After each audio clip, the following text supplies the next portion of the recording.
tout le monde, j'espère que vous allez bien. Alors je profite de ce magnifique temps de mai, bien sûr c'est ironique, pour filmer une vidéo YouTube. Aujourd'hui je vais profiter de vous filmer un tuto make-up et une sorte de revue de produits qui sera complémentaire avec un article. En tant que blogueuse, même si je suis une baby blogueuse, je reçois des produits. J'ai notamment une palette de maquillage que je n'ai absolument pas touchée depuis que je l'ai reçue. Et le concept me plaît, je me suis dit que c'était le bon moment pour vous en parler, surtout que c'est un produit qui est adapté au voyage, qui est assez compact, donc je me suis dit qu'il était temps de vous en parler.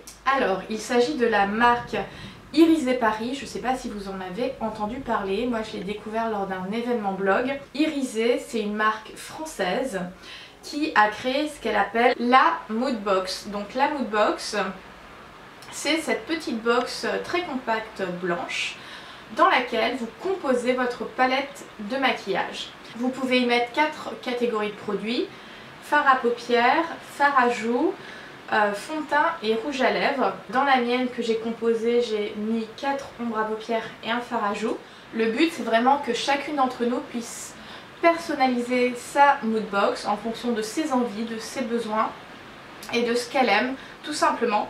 Chaque item vient dans des petites boxes comme ceci, avec la référence du produit, et vous avez une sorte de petit pic, puisqu'au dos de la box vous avez des trous.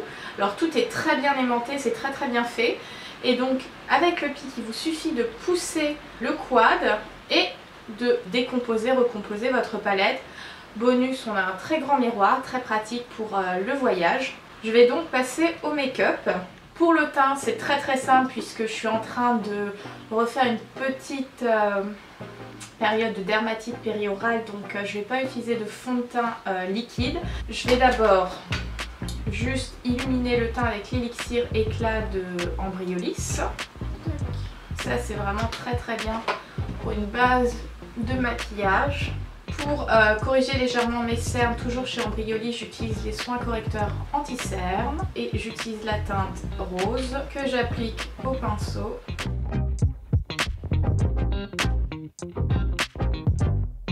J'utilise ensuite la teinte beige de chez Ambriolis pour compléter la couvrance de l'anti-cerne.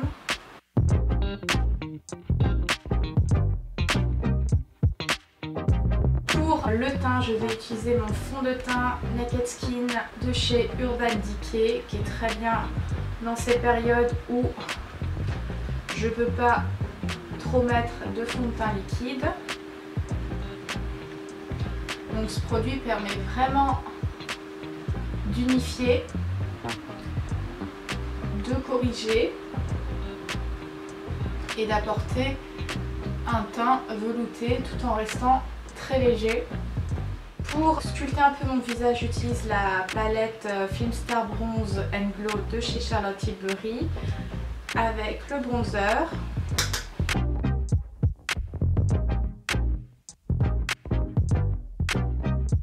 Et je vais appliquer l'highlighter sur le haut des pommettes et l'arcade. Pour le blush, du coup, je vais utiliser cette teinte-là bien néon. Alors c'est très pigmenté, c'est un très joli rose, c'est vraiment la couleur vers laquelle je me tourne en été. Et ça donne un côté bonne mine tout de suite. Pour les sourcils, je les brosse. Et je vais utiliser ma pommade de chez Lancôme.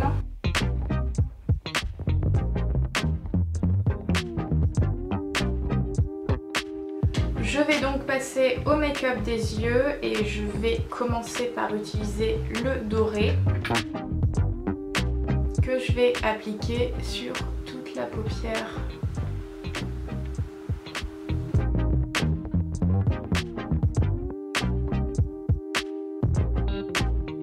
Ensuite, je vais prendre le brun que je vais appliquer par-dessus pour faire un dégradé.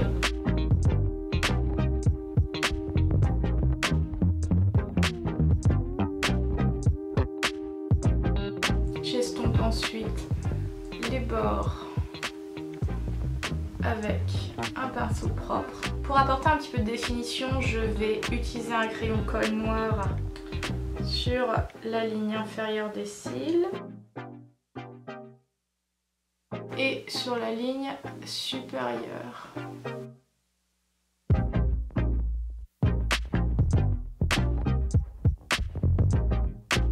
J'estompe ensuite la ligne supérieure avec un pinceau propre afin de créer quelque chose d'un petit peu fumé. Et pour le bas du regard, je vais utiliser mon prune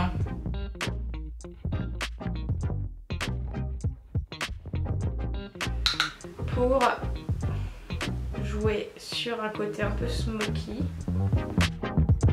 Voilà pour les yeux. Je vais terminer avec mon Happy Go Lash, le nouveau mascara vegan de chez The Body Shop que j'aime beaucoup.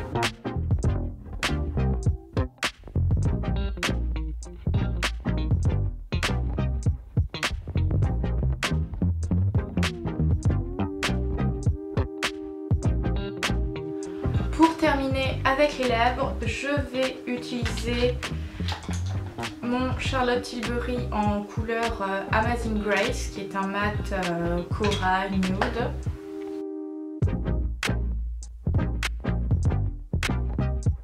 Et comme j'ai envie d'un petit peu de glossy, je vais mettre par-dessus un gloss Chanel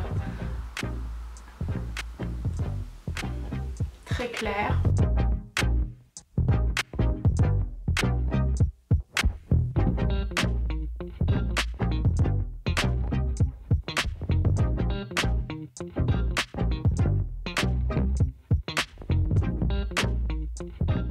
Voilà, ce look est terminé, j'espère que ça vous plaît. En tout cas, moi je trouve que les fards à paupières sont très faciles à utiliser, pigmentés, ils s'estompent facilement, il n'y a pas de chute de fard en dessous des yeux. Il ne reste plus qu'à voir leur tenue au cours de la journée. Pour savoir si ça tient bien, il faudra vous rendre dans l'article puisque cette vidéo est filmée un petit peu avant la rédaction de ce dernier.